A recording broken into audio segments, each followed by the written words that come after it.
and welcome to Monsoon Talks, Breaking Cultural Norms. Today, we're being hosted at the Beaumont Studios on land that is on the traditional and unceded territories of the Coast Salish people, including the territories of the Musqueam, Squamish, and Tsleil-Waututh territories. Today, we're going to be having a great conversation with three talented individuals, Shashaa Tirupati, Sandeep Johal, and Agam Darshi. Our festival looks a little different this year. We are committed to supporting artists on all platforms, and this year we've taken our festival digitally. We're so excited to have you here with us and to be able to present an amazing festival.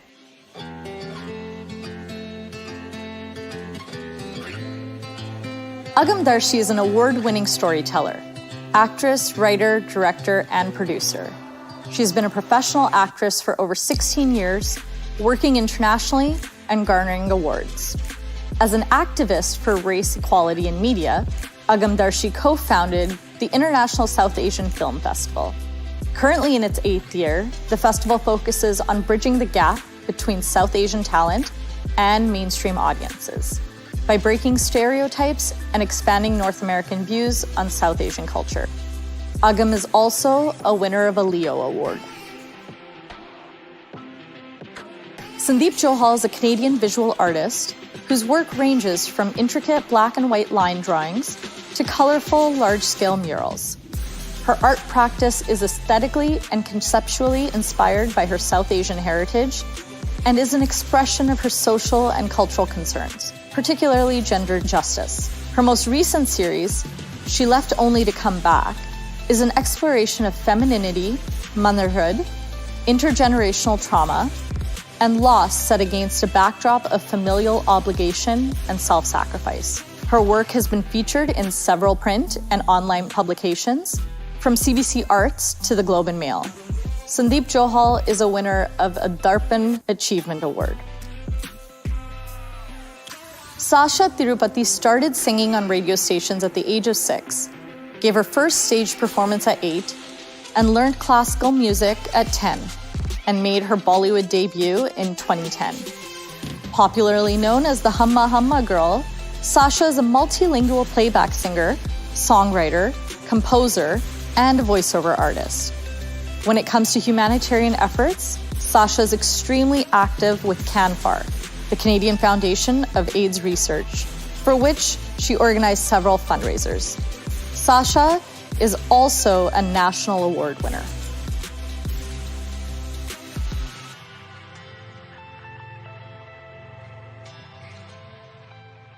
Each one of you have a unconventional career comparatively to what we have been traditionally told of the conveyor belt careers in our world. What was your family's reactions when you told them that your passion is what you wanted to do? Start with Agam?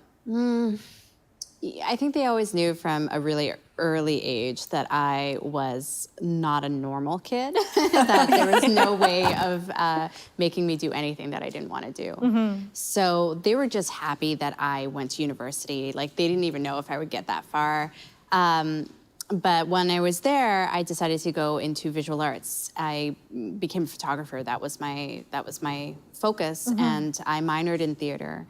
And when I moved out to Vancouver, I always had planned to do photography, but I wanted to just kind of dabble in acting. And I had a teacher that just, said, why don't you try to get an agent, see what happens? And so when I did, I booked the first job that I went out for. Wow. And so I think because I was able to make money right away, I didn't have to actually sit down with my parents and be like, Mom, Dad, I'm planning to be an actor. Like, it all just kind of happened really organically. Mm-hmm. And it's been a bumpy ride, but at the beginning, it was definitely a smooth ride. And as a result, it wasn't a hard discussion to have. They just knew, okay, my daughter's an artist of some kind. She's making a living. That's good.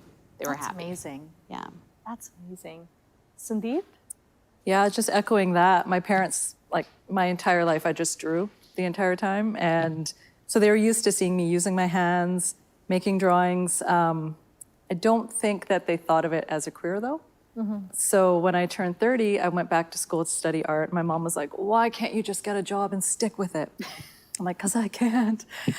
So then I did a 2-year art diploma. And when they came to my grad show, they were like, oh, okay, they like our daughter's work. And they could see like a fairly positive reception. Right. I won an award that night. My dad kind of jumped up on stage with me and was just kind of like smiling at everybody. So sweet. So I think they were like, okay, she's doing something that people like, something that they resonate with. And then when I started my career in earnest a few years ago, at that point they were like, well, of course, this is what you're going to do. And now they're very supportive. Amazing. Shashaa, as you call yourself, a pre-med dropout. Yeah. So I was always very academically inclined, and growing up, I mean, I got 7 scholarships into university and everything, and I always wanted to be a neurosurgeon and all of that. And then I kind of broke the news to my parents one day, and I was like, I locked myself in my bedroom, and I was like, I want to go and sing in Bombay for the movies. And my parents thought it was just like, just me being me. But As one does. right? And yeah, and I stopped eating and I was like, I'm gonna go. I'm serious.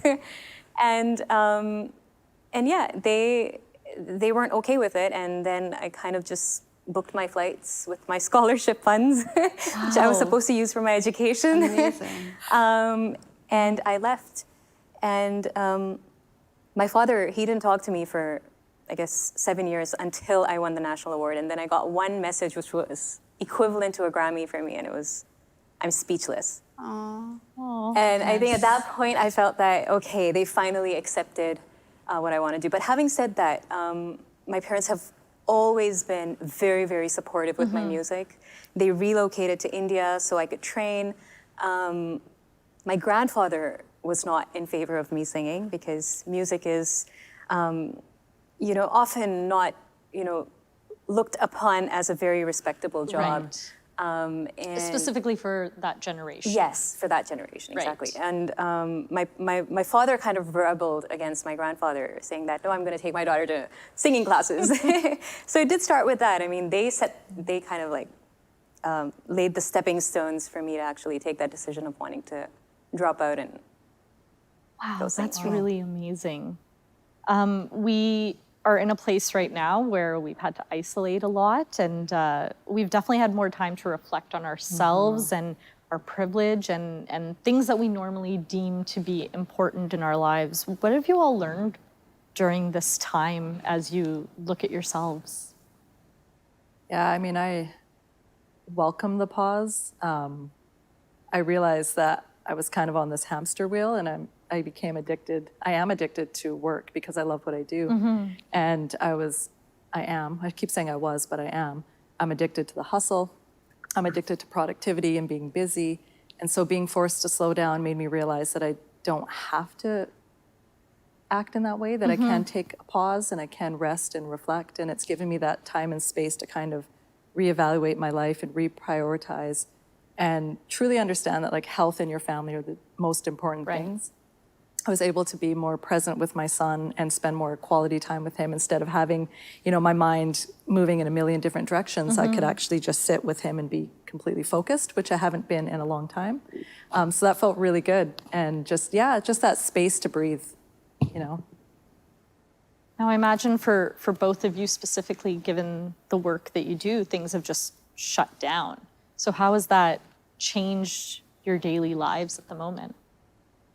It hasn't changed much for me. I kind of walk around with my setup. So I have my sound card, I have my MIDI keyboard. I'm sure there's certain people here who would relate, my microphone. And I just, even if I have a hotel room, even if I have my bedroom, I've tried recording in my bathroom as well. And it's pretty cool because you get that reverb. Right. So I can actually work from home, and so there's a lot of composers who've asked me to record and send across my vocals for songs, and I've done it. So That's great. It's going on. Like the industry completely shut down as an actor. So I'm also a writer and a filmmaker, so it's really given me a lot of time to just focus on that side of things. And I think the older I get, the more important it is for me to write stories that I think are important and to create the work that I think is really valuable, as opposed to, you know, being a part of someone else's story, which I still really love, but I think there's a lot more agency in being a writer for me right now. And so I've really welcomed just being able to like dive deep into story and making that shift a little bit more in my career. And also, of course, like spending time with my kids, like that's just been amazing. And spending time in nature, like really just like not being able to go to playgrounds with your kids. And so you just find like, you know, trees amongst trees and forests, and just really just loving the fact that I get to do that. I was talking to somebody today, they're in India, and they were in their apartment with their 2 kids for 4.5 months. Like they couldn't leave. And I'm just like, being in BC, we're so lucky that we have this playground of trees and earth to really just like connect to.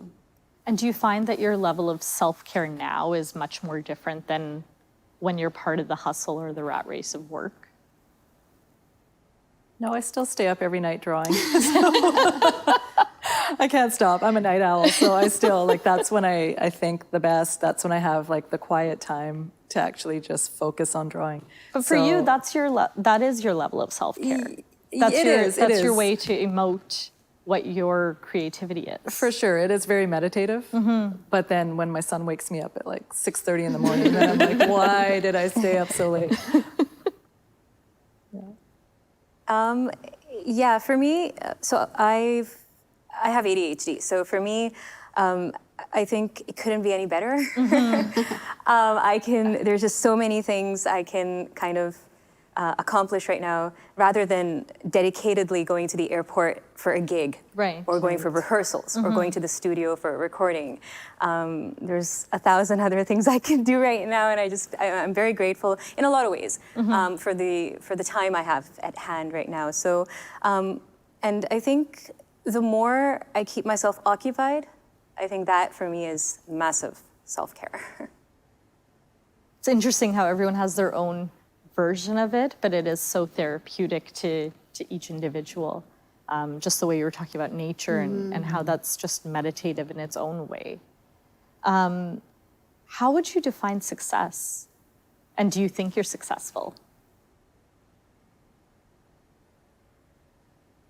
And do you think your families think you're successful? I think my family thinks that I'm successful. I don't know if I'll ever really feel successful. I think the way I define it is a lot different now than it was 10 years ago.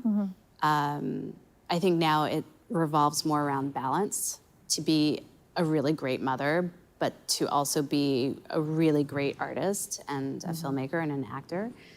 But there are definitely, like, I put these like markers as to where I want to be, you know, like, and I made the move to LA about 6 years ago, but I still work back and forth between Canada and LA, and to really kind of like get a show in LA was like everything to me, like 6 years ago. Whereas now it's more about, I would just want to work with really awesome people, and whether it's like south of the border, whether it's here. So yeah, I don't know. That's a hard question to answer. It's a good one, though. Yeah, for me, I feel like success is happiness and fulfillment, because you can't put a dollar amount on that. Right. You know, and so I've spent a lot of my life in jobs that just didn't fulfill me, and I wasn't happy, and I thought, there's got to be more than this. And as soon as I shifted and started my art career, I wake up every morning and I'm like, yes, like, I get to live this. I get to do this. Like, this is my life. I created this. And so for me, that is success. And I think now that my family is seeing that I'm quite busy in my career and I'm getting paid for it, I do feel they think I'm successful in my own way. Yeah. I feel like asking a national award winner if she's successful is a bit redundant, but... No, but the thing is that for me, I mean, I think it's really, really difficult to say that. I think we treat success as a destination. Right. Yeah. And it actually isn't. It's every pit stop. And for me, like when I'd initially heard Rahman sir's music, A.R. Rahman sir's music, he's an Academy Award-winning composer. I did want to work with him for the longest time, but I remember going to the temple and telling Bappa that, Bappa, ek gana, like just give me one song with him and I shall have attained salvation. Like that was my stance on wanting to work with Rahman sir. And was this early on in your career, like just at the starting point, or? Yeah, this is when I'd already sung for like 25 films. Okay. So that was the initial prayer. And then I did get that one song with Rahman sir. And then I ended up singing about 50 songs with him now. The latest one being Dil Bechara, Sushant's last film. Until date, I'll still look up to Bappa and I'll still be like, when's the next song? So that's the thing about success, that, a lot of people who would consider me successful. For me, it's just one more feather in my cap. Right. But do I feel like I'm a success? I think there's so much more I want to do, and I just feel so incomplete, and the ADHD does not help with it. So no. And my parents, they really know how to keep me grounded. Yeah. Indian parents. It's like, I'll tell you an example. Sorry, I'm talking a lot, right? No, please, go ahead. This is great. So, Dil Bechara just released, and I have a song called Khul Ke Jeene Ka, and I told them it's a duet with Arijit Singh. I'm a huge fan. So I was like, it's a duet. Right? So I was like, it's a duet with Arijit. So my father, he's not proud, he's not happy, nothing. He looks at me, he's like, Beta, kitne line gaye hain tumne gaane mein? Like, Beta, how many lines have you sung in the song?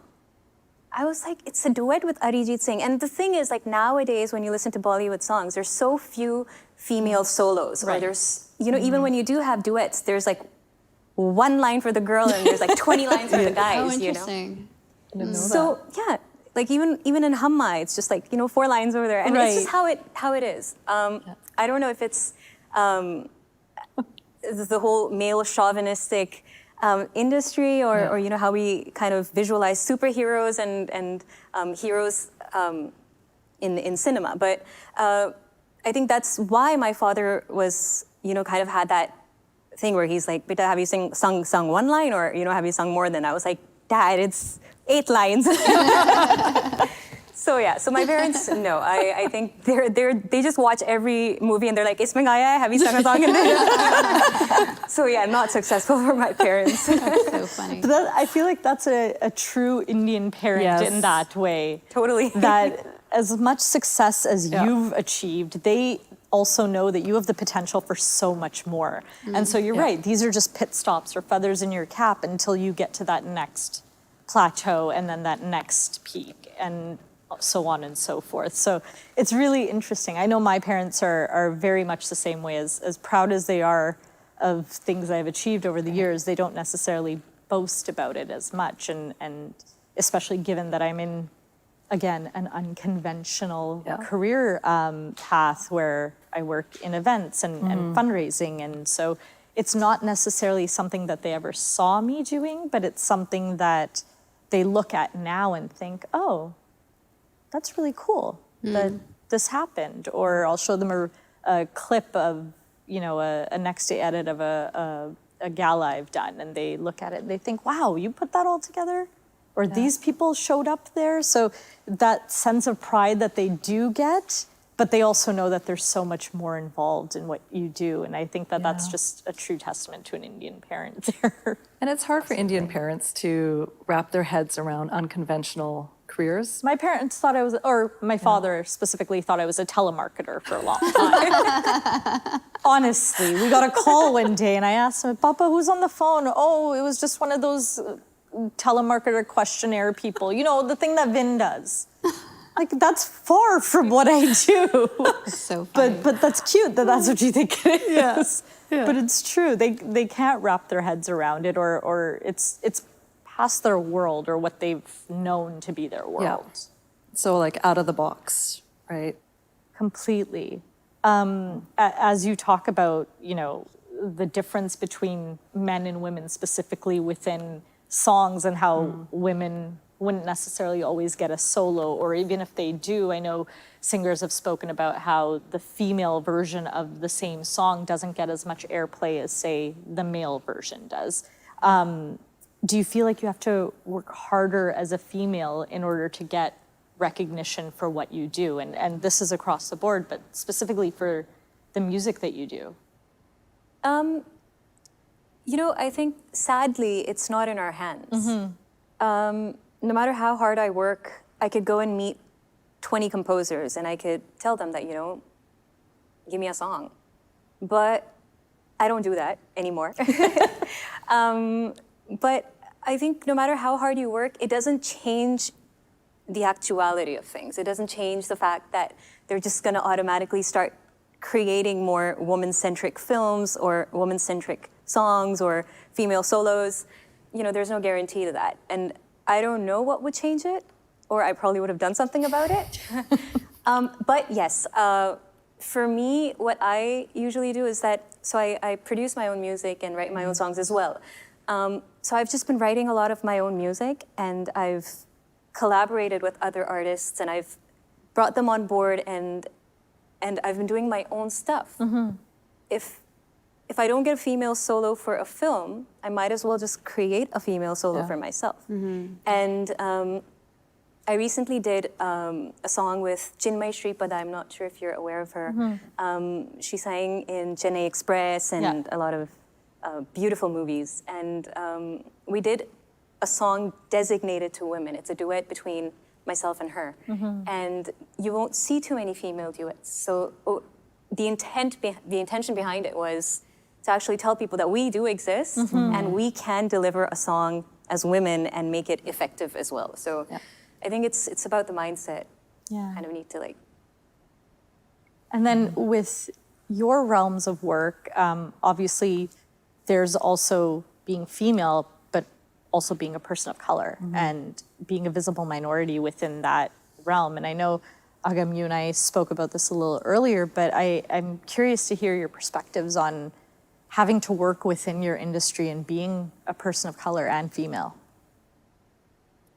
Yeah, I mean, as an actor, you're at the front line, right? Like, this is what I look like, and you're hiring me based on what I look like.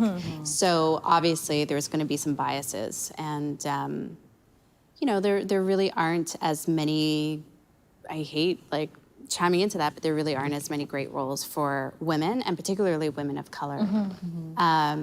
And that is changing. There's like so much more to be done about it, but I definitely see like a huge discrepancy, you know, in terms of great actors who have so much talent, but when you really look at the amount of films that they've done that, you know, where they are the lead, where they are kind of pulling the story along, there's just so much less. And it's, you know, there's only so much you can do, and only so much that you can push yourself and try to be the best that you can be, and hopefully you'll get recognized. But at the same time, the industry also has to change as well. Right. You know? You were mentioning earlier when we were having our conversation about a role that you were up for, and it was between you and someone else. And would you be able to elaborate on that story a bit? I was young. This was like literally the first 4 months I had been acting, and I was flown down to LA for this ABC show, and it was like a group of teenagers. And it was down to me, ended up being down to me and this other girl, and she was half black, half white, and I'm Indian. And it came back to my agent that the reason why, you know, she got the role because she was great, but they just felt like they could cast her parents. That's really what it just came down to. Whereas back then, this was like 17 years ago, they're like, who's gonna play like South Asian parents? How does that work? Like, it just wasn't even, It wasn't fathomable at that time. No, exactly. And so those are the reasons why you do lose out on work, and the reasons why you get work as well, you know? So it was, hopefully things have changed. Like, there's a bigger pool of actors and people are more open to that, but yeah. Have you ever been in a situation where they've wanted you to play up the Indian in you in any way? Yeah, I have. I remember once I used to really reject those types of roles, and I was in LA and I had an audition for this thing, and it was like she was a synesthete, which is somebody who can is a real deep empath. She can feel whatever the person in front of her can feel. Yeah. And but she was from India and she had an accent. She wore a sari and things like that, and I was just kind of turned off because I was so used to people writing these white people writing these types of roles and then having to sort of fulfill this quota for them. Kind of like the Love Guru where Mike Myers had to play this guru of sorts, but it was very played up that way. Yeah, and I don't necessarily think that they wanted it super played up, but just the fact that it's like, why couldn't she just be like from Boston? And why do I have to? I just really rejected that. And then I had a teacher who was like, listen, Agam, like there are some stereotypical elements to this, but at the end of the day, they're going to give this role to somebody. It may as well be you, and at least you can elevate it. And so I really went in there just like being like, okay, what is the humanity of this person? What is what is it that she can bring, she can do in this storyline that will elevate the story?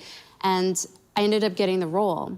And it stuck with me to this day that it's not that you have to say no to every role that necessarily feels like it doesn't align with your own values, but if there's a way, an opening that you can kind of educate or elevate it, or connect to the people who wrote roles like that, so that they're just sort of like, oh, I never thought of her like that. She's so much more human, so much more, then you're doing something. You're doing something for your culture. You're doing something for humanity at large, where you're able to sort of shift the perspective that people have, so we're not so different. Right.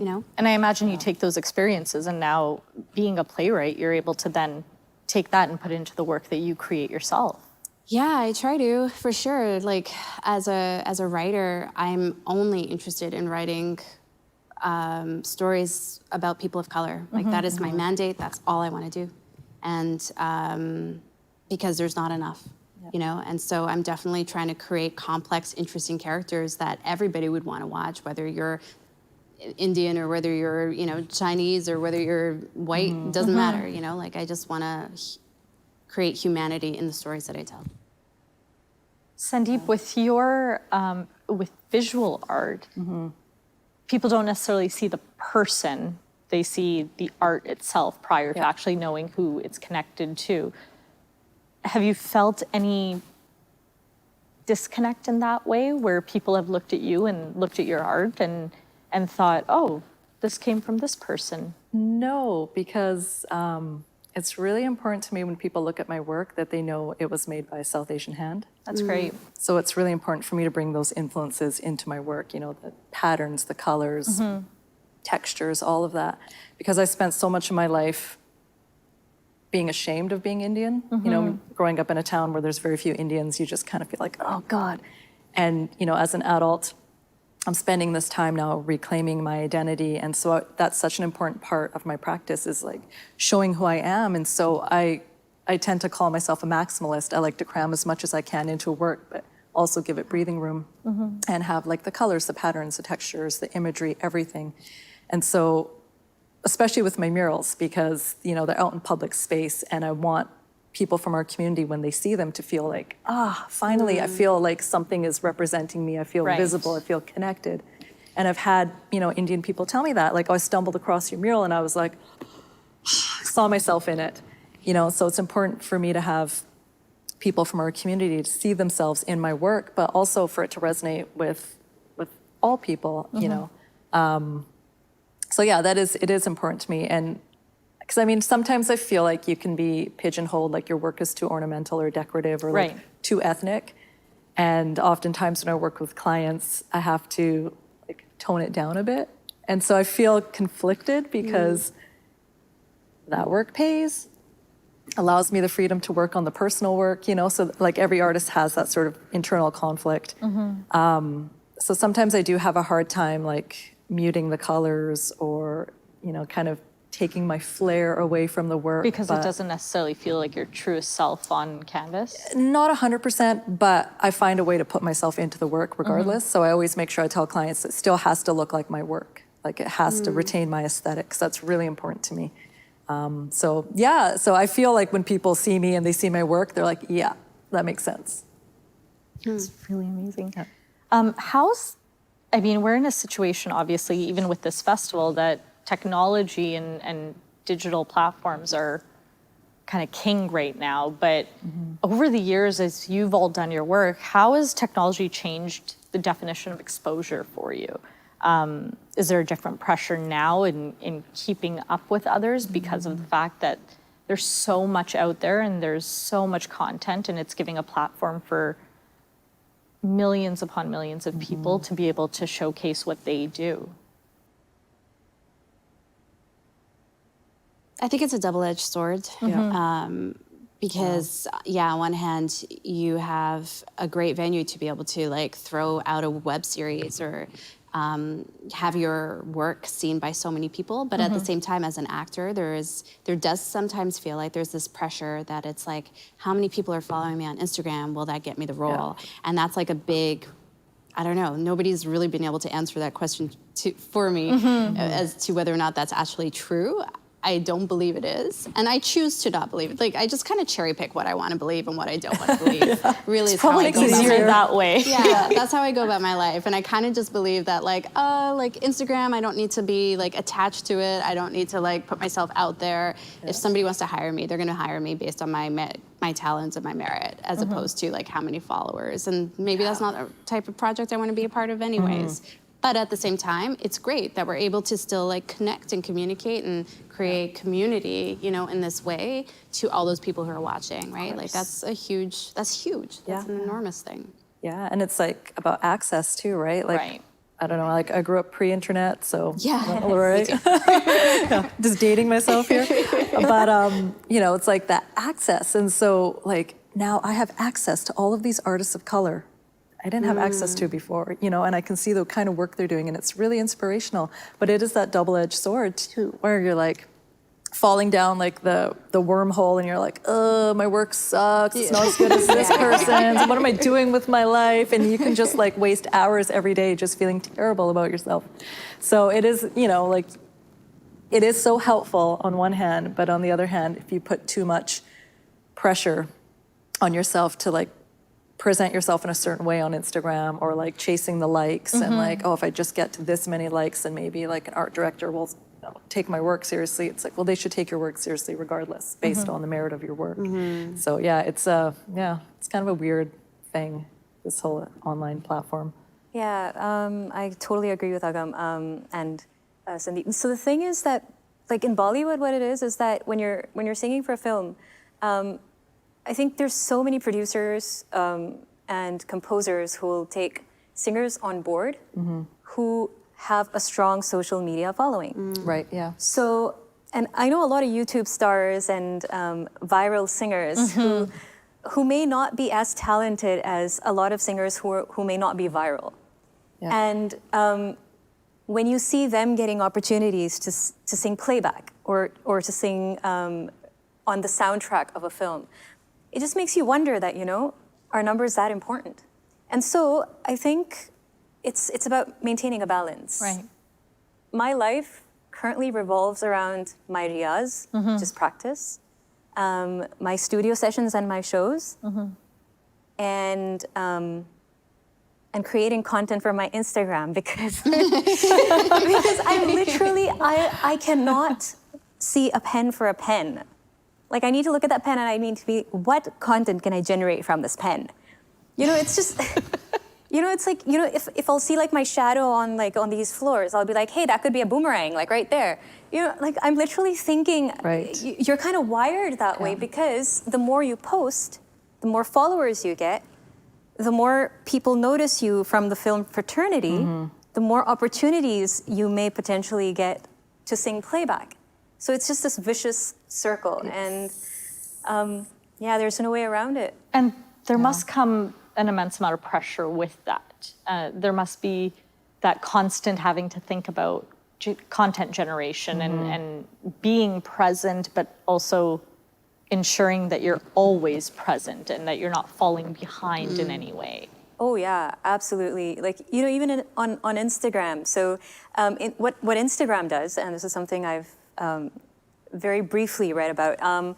What it does is that it'll send these specific features to people who are using them, using The features. super users. Yeah, Right. exactly. So now there's always going to be that specific set of singers or artists or musicians or whoever who will be the first to use those and to put up a post. And then suddenly everybody's trying to, like, currently it's the Reel It, Reel It, REEL. Okay. Yeah, it's something on Instagram right now, and every other post is about that, and I haven't done it yet, and I have that pressure of needing to do a hashtag Reel It Oh my Instagram video, and goodness. it's hard. It's really Is there a hard. level of burnout that comes with that, though, Yes. in trying to keep up with everyone? Like, I want to go home and I want to write. Yeah. You know, I want to go home and I want to compose a new song. I want to go and practice my guitar. And what I'm doing is I'm going home, I'm like, let's take a photo of the guitar. Or let's take a photo of what I'm going to practice, you know? Yeah. Like, I see. so it's, and I mean, jokes aside, it really is difficult, and it really is very overpowering a lot of times. Yeah, I mean, I agree with that 100%. But when I first started my art career in earnest back in 2016, I started posting these drawings, and I got my first solo show through Instagram. So that was like, oh, okay, I guess this is a platform that, you know, people do look at.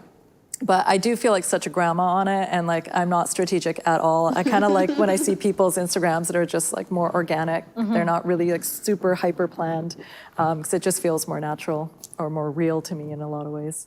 Do you all do your own content generation, or does anybody take over for you to help relieve that burden in a way?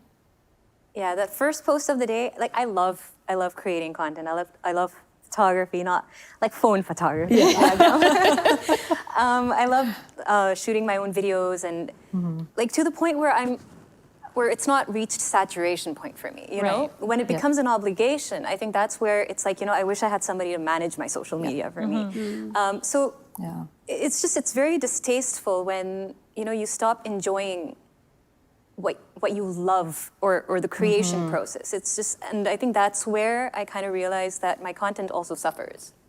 So I've just started kind of drawing a line as to how much I'm gonna do, and then after that point, I'll just tell my brother or my mother to shoot something and just send it to me, and then I'll just post it with their, you know, photo credit or something. But I don't do it all myself anymore. And I think too, it's like also nobody cares, you know, like if I post or not, or if we post or not. Like really, nobody cares. Like we could not post for a week. It's not going to change anyone's life. You know what I mean? So it's just that like we have this feeling like we have to post because everyone's going to look at our post and everyone's going to care. But like really, Do you post about your kids or your son? I do, yeah.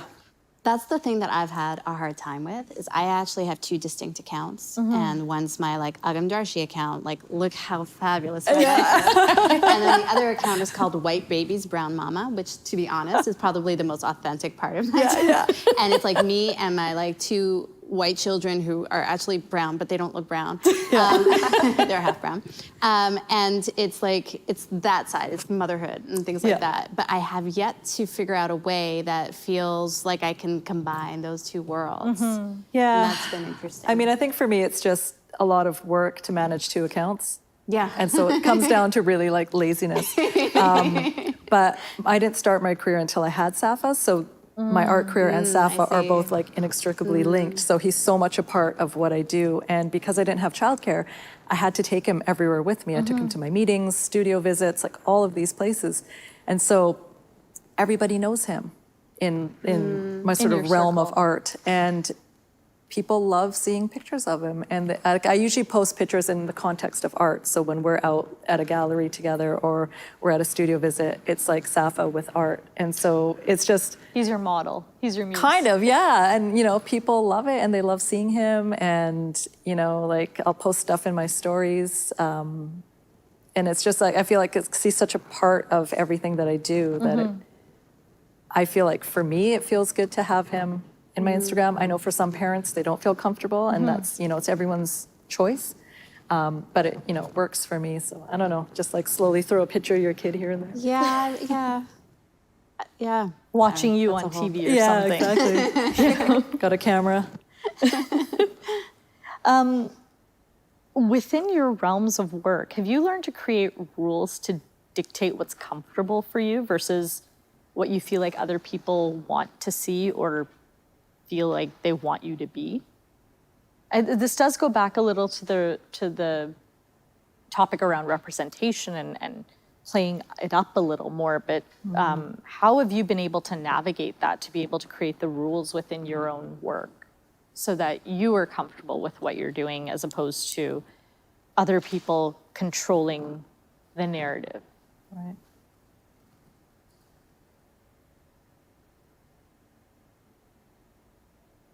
These are my Barbara Walters hard-hitting Yeah, questions. that's a good question. Yeah, I mean, I think it's harder at the beginning of your career because you feel like you can't say no. But as your career evolves, I'm finding it easier to say no to things that I feel uncomfortable about, or like I had someone. Actually, I probably shouldn't say this. Skip that. Like, shouldn't talk about this. Yeah, I think as women, we're taught to be people pleasers. We're taught to say yes. We're taught that we have no boundaries. And so that kind of carries over into your career as well. Pay or can't pay very much because they do align with my values. So I think it's just really looking at your authentic self and your authentic voice and what aligns with your values and what doesn't, and kind of going from there, you know? And I think that also changes as you get older. Yeah. You know, right? Yeah, 'Cause definitely. When I was like 23, I didn't know that I had any values. I would have done any, well, that's cut that.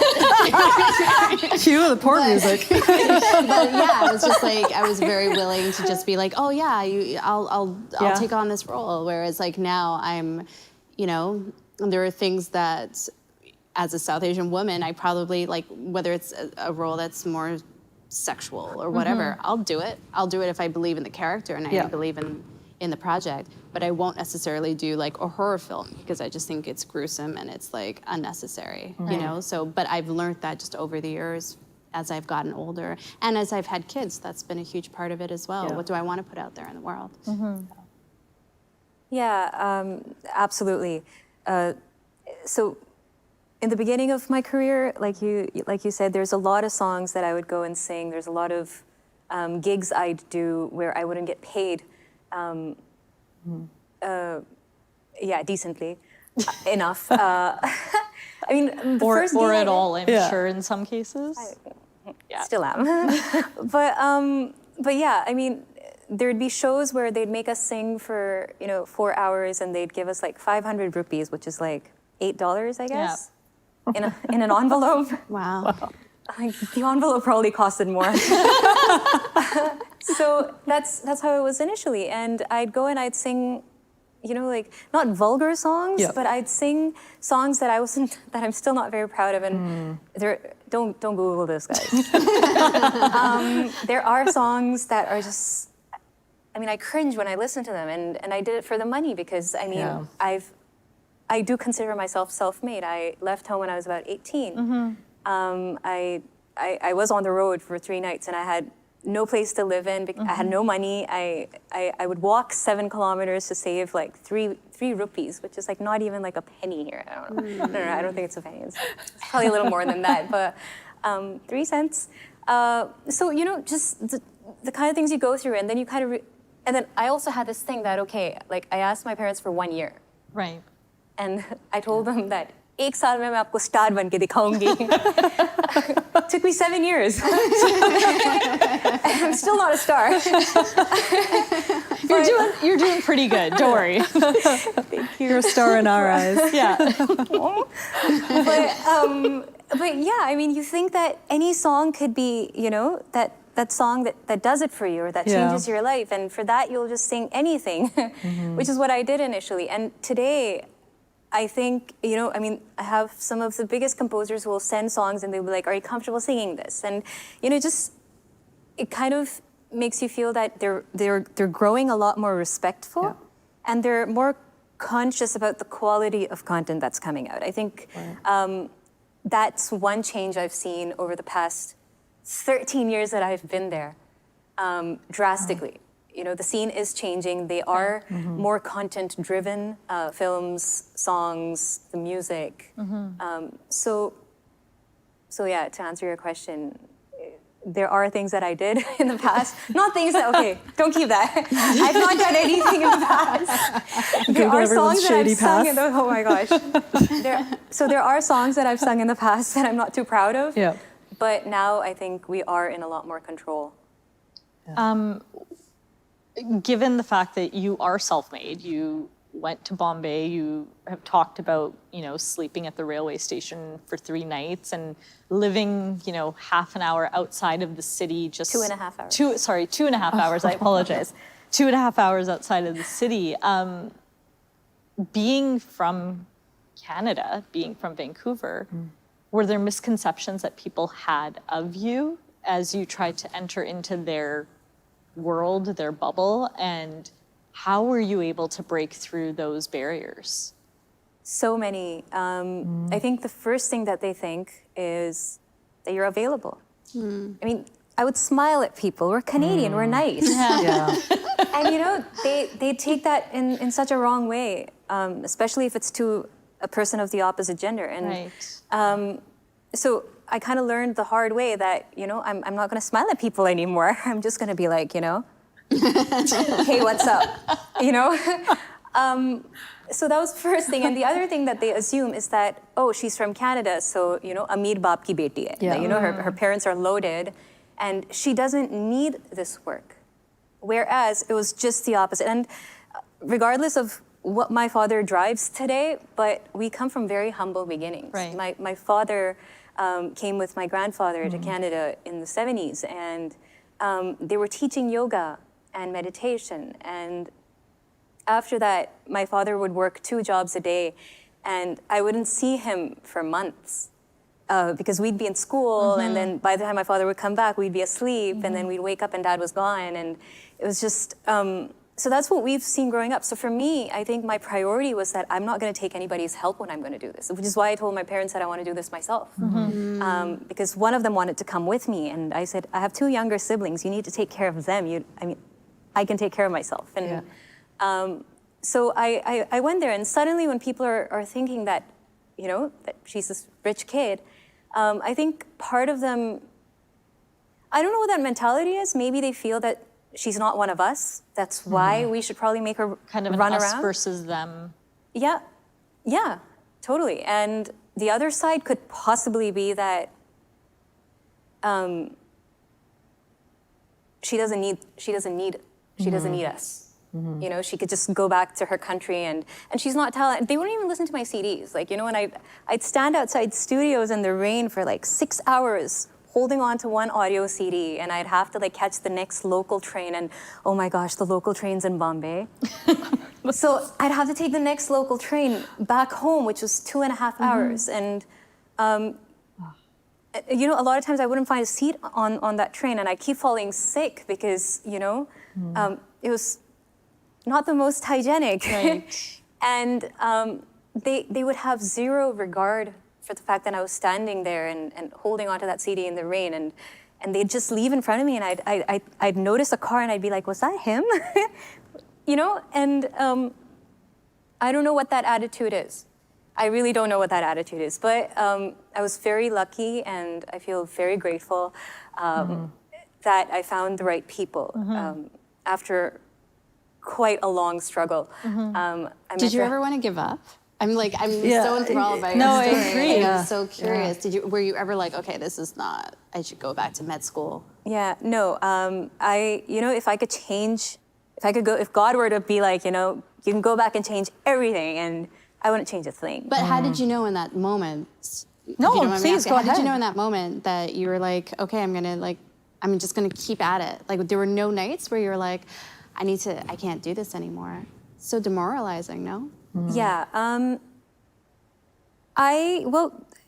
mean, there's always that graph, and you know, there's always that feeling of what next. I still go through that today. No matter how many songs you sing, you've always got that thing that, okay, what am I going to do after this? What am I going to, which is why, you know, like a lot of people say you're very grounded for your achievements. And I'll be like, why should I not be? Just because I've, Right.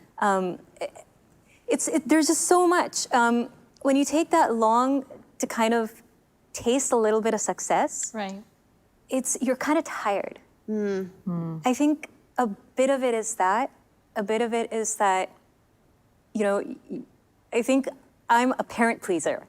I'm not a people pleaser. I'm a parent pleaser. And I've always wanted to see my parents proud and happy. And till date, I mean, besides that one incident about the national award, my parents still, they'll be like, you know, just leave everything, come back, get a real job. And it breaks my heart. And I'm kind of getting emotional here, and I don't want to do that. But it just gets a little difficult because you've given 13 years of your life to something that you're so passionate about. Right.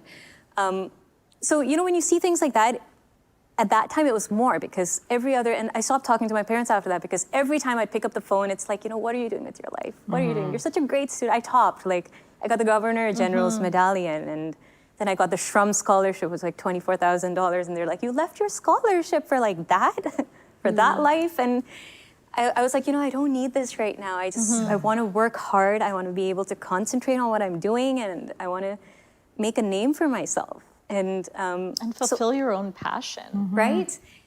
And so when you say that, you know, if I ever felt like, I felt everything but wanting to let go. So yeah, I think, so 7 years, and then somebody told me I had a bad voice. And I think that for me really did it. So I stopped singing for 2 years at that point. Oh, wow. But I went into music composition. So that's when I kind of discovered that I can write my own music and, you know, write my own songs. And then I started calling industry singers to come and sing for me. So sing on my composition. So Mohit Chauhan, Shreya Ghoshal, Palak Muchal, I mean, you name it. And they'd be coming and singing my songs, but they tell me that they really like what I'm doing. And then when I'd explain the melody to them, when I'd sing out the melody and be like, okay, this is the melody of the song, they'd be like, why don't you sing? Why are you? I'd be like, well, good story. Because I have a bad voice. So after that, Rahman sir noticed me. Okay. And we were having this conversation once where we were recording all night, the previous day, the entire day, and then all night, and we finished at like 8:30 in the morning. And in the recording, like you could actually hear like a yow, and it was my stomach growling. So it was caught on tape, right? So when he started listening to it, like he played it back and he started listening to it, he's like, he heard it and he giggled, and then he looked at me after like 20 minutes and he's like, are you hungry? I was like, I'm famished. And he's like, okay, come on over, we'll eat. So we had this conversation over breakfast, and I told him this whole story where I was told that I had a bad voice, and he's like, you know, you wouldn't be sitting here with me if that were the case. That changed a lot in me as well. I think I started to believe in myself just a little bit at that point. And before that, it was just shooting in the dark. It's like, yeah, you know, you find anything, you just you hang on to it. And after that, he catapulted my career to like just another domain altogether. And it's because I fed off of his confidence in me. So yeah, it's been very difficult. And I think just to keep going, I think that's so important. There's going to be 100 people to kind of like, you know, tell you you're not good at this, and you know, there's this flaw in you, and you know, you're terrible at your social media, and you know, you only have, you know, like 50,000 or, you know, 100,000 or whatever. It's like, no matter how many thousand followers you have, it's still insufficient. And I've lost so much work because I don't have enough followers. So it's just, you know, it's difficult. But I mean, I think, and it's also important to kind of adapt. You know, I mean, if everybody's posting, you kind of have to be. It's a rat race. And I think that's the only one part of it wherein I don't, I go against what I want to do, only because if I don't do it, I'll be left behind. Right. Right. Were there moments as you were going on your journeys where you ever wanted to give up? All the time. Yeah, I wish I was able to be like, no, I was totally, I have a lot of awe for people who are like yourself, who are like, I wanted to like, it was the hardest thing, but I kept like going. There were definitely, I think partly the reason why that was because it came so easy to me at the beginning. I think it's because I didn't have to struggle that much. Right. And so when I started acting, I was like, yeah, this is easy. I'm just gonna like make some money, do this show, whatever. And then when things started to get hard, I was like, whoa, like what is this? And I never had to sit down with my parents and like be like, Mom, Dad, I know you sacrificed a lot, but I'm gonna be an actor. I never had to do that. Right. Yeah. So for me, the struggle definitely happened later in my career when things started to get a little slower, when I wasn't getting the roles that I wanted. And I found myself really like struggling with keeping at it. And I think part of what helped me was watching my husband, who had the opposite experience than I did, who did have to struggle year after year after year. And then finally, like things started working for him and gelling for him. And I was like, this guy never like gives up, you know, when I probably would have like years ago. And so kind of watching him and then finding humility, I think, has really helped me as well. And just being like, oh, this is only paying $100 a day? Cool, I love the character, I'm gonna do it with all my might. Oh, this is paying me like way more money and I'm working with Ava DuVernay? Awesome, I'm gonna give it the exact same amount of like strength and love as I did for that other project that was only $100 a day. Like I think I've really just learned a lot more humility, and I actually took like a year off last year. Right. So that I could ask myself, like, is this really what you want to do? Do you not want that import-export business that you once dreamed of? Like, I was just like, what else could I do here? And the thing that kept coming back to me was like acting projects and the fact that I really love doing it. And so it kind of shifted things where I wake up now and I'm like, oh, aren't I lucky? Like, I get to play. I get to pretend that I'm this person. Like, who gets that job? You know, Right. like where I get to pretend. You know, so it's definitely. I think just maturity has made me realize that I'm like, no, you're in this for the long haul. You know.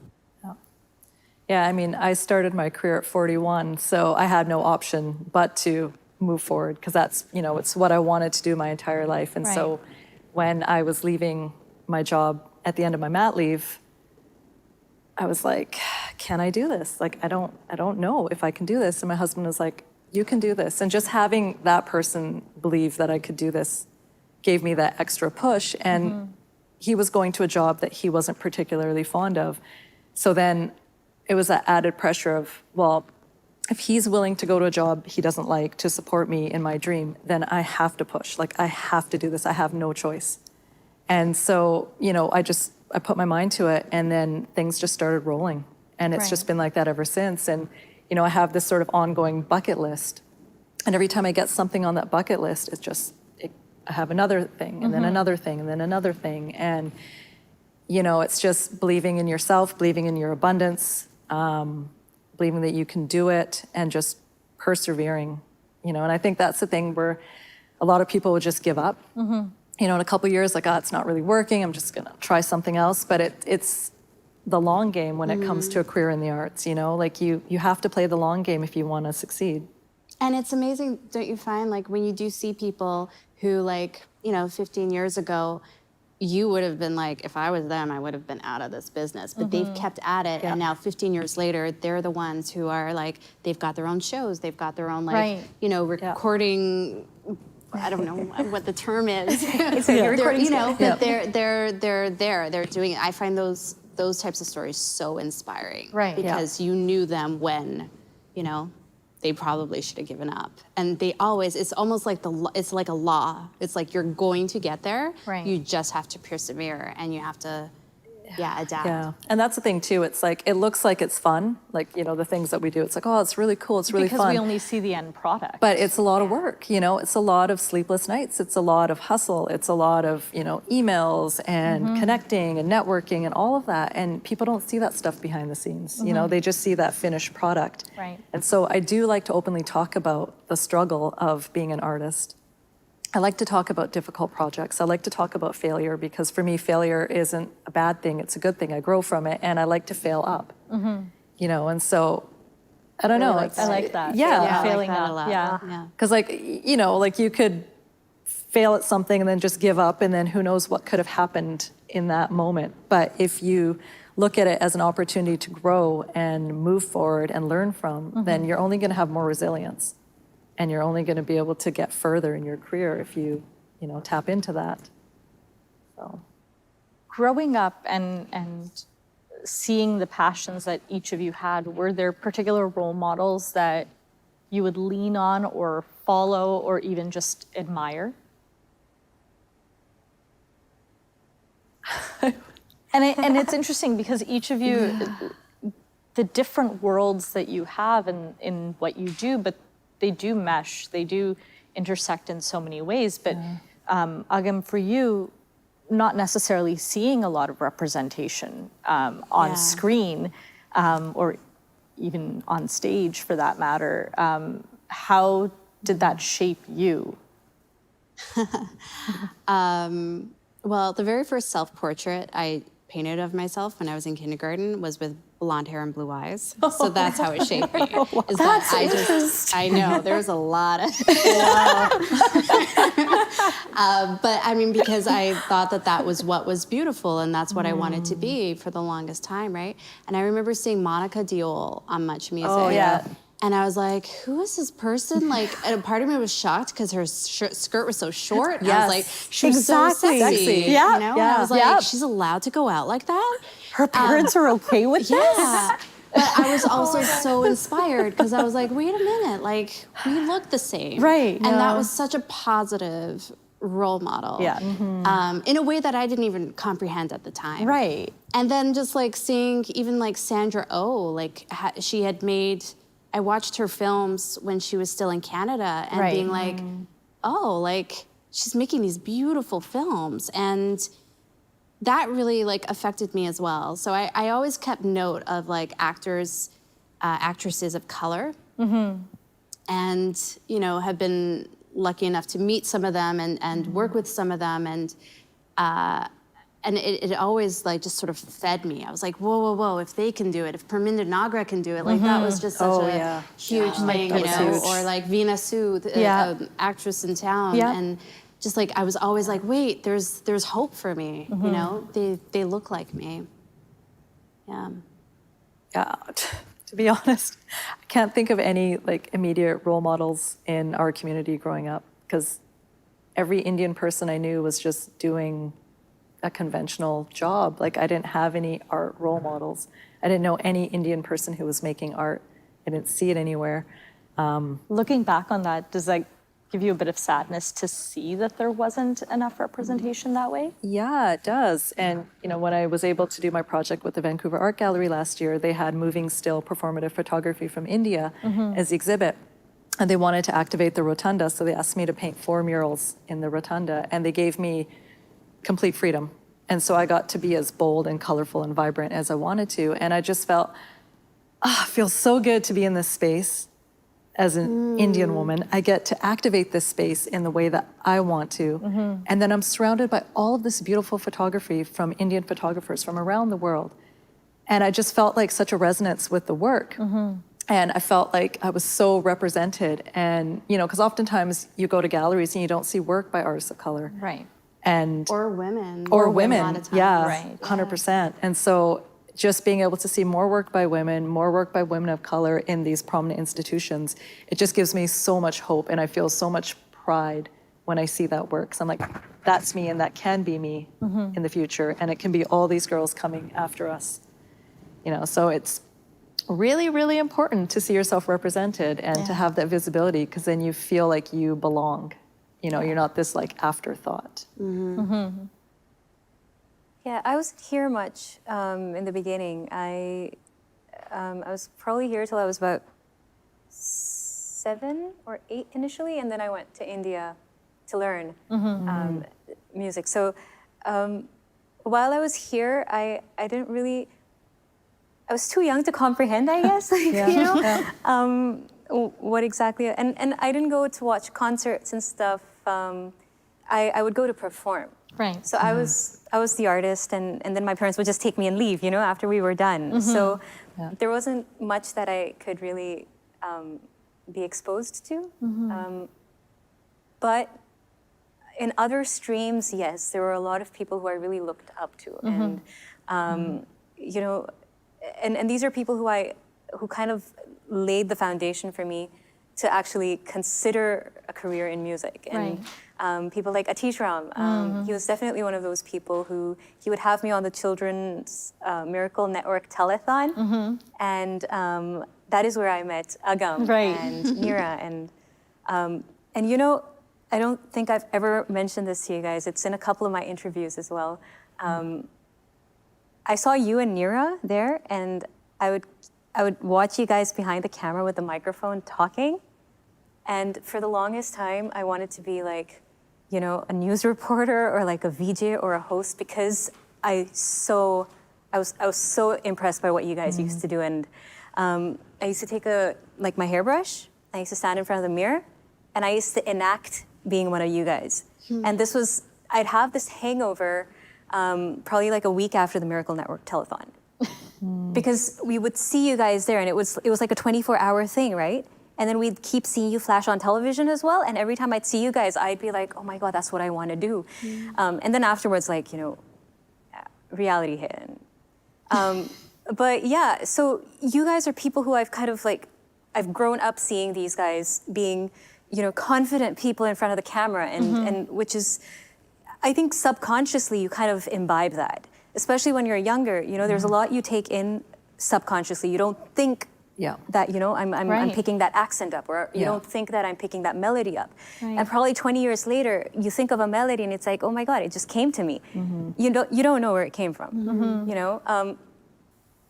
I really appreciate talking to all of you. You've been so wonderful at being able to tell your stories. My last question is, if you could go back to your 10-year-old self and give yourself some advice, or tell you what to do, or give you some sort of insight, what would you say? I would tell her, the sooner you could just find everything to love about yourself, do it. Don't wait for that.